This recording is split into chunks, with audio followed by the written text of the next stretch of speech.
Iran সামরিক মহড়ার অংশ হিসেবে হরমুজ প্রণালী সাময়িকভাবে বন্ধ করার ঘোষণা দিয়েছে, যা কয়েক ঘন্টা পর্যন্ত প্রণালীতে কোনো বাণিজ্যিক জাহাজের চলাচল বন্ধ রাখবে। এই সিদ্ধান্ত ইরানের অভিজাত Islamic revolutionary guard corps IRGC জানিয়েছে। তারা মহড়ার সময় নিরাপত্তা ও সামরিক প্রস্তুতি যাচাই করার জন্য এটি করেছে। মহড়া শেষে প্রণালী আবার খুলে দেওয়া হবে, তবে ঠিক কখন তা হবে তা নিয়ে স্পষ্ট সময় দেওয়া হয়নি। হরমুজ প্রণালীর গুরুত্ব। হরমুজ প্রণালী পৃথিবীর অন্যতম গুরুত্বপূর্ণ ও ব্যস্ত বাণিজ্যিক জলপথ, যা মধ্যপ্রাচ্য থেকে আন্তর্জাতিক সমুদ্রপথে তেল ও বাণিজ্য পরিবহনের প্রধান রুট।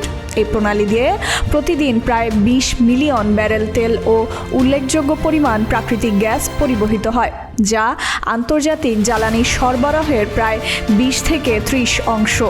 প্রণালীটি তেল উৎপাদনকারী দেশ যেমন সৌদি আরব, ইরান, ইরাক, কুয়েত, আরব আমিরাতের পণ্য বিশ্বের বাজারে পৌঁছায়। প্রণালী বন্ধ বা ব্যাহত হলে তেলের দাম দ্রুত বাড়তে পারে। বিশ্বজুড়ে জ্বালানি ও পণ্যের মূল্যস্ফীতি তীব্র হতে পারে। সাময়িক বন্ধের সম্ভাব্য প্রভাব।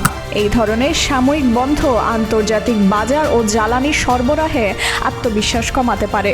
যদিও সাময়িক কয়েক ঘন্টার জন্য বন্ধের কারণে মারাত্মক সরবরাহ সংকট তৈরি হওয়ার সম্ভাবনা কম। আগের হুমকি ও খতমের ফলে বাজারে তেলের দাম ওঠানামা ও বিমা খরচ বাড়তে পারে। দীর্ঘমেয়াদী বা স্থায়ীভাবে প্রণালী বন্ধ হলে তা বিশ্বজুড়ে তেলের দামকে বৃদ্ধি এবং বিশেষ করে এশিয়ার বড় তেল ও গ্যাস আমদানিকারী দেশগুলির যেমন চীন, ভারত, জাপান জ্বালানি নিরাপত্তা ও মূল্যস্ফীতিশীলতায় গভীর প্রভাব ফেলতে পারে। ফাইজা মেহরিন অরিন, প্রতিদিনের বাংলাদেশ।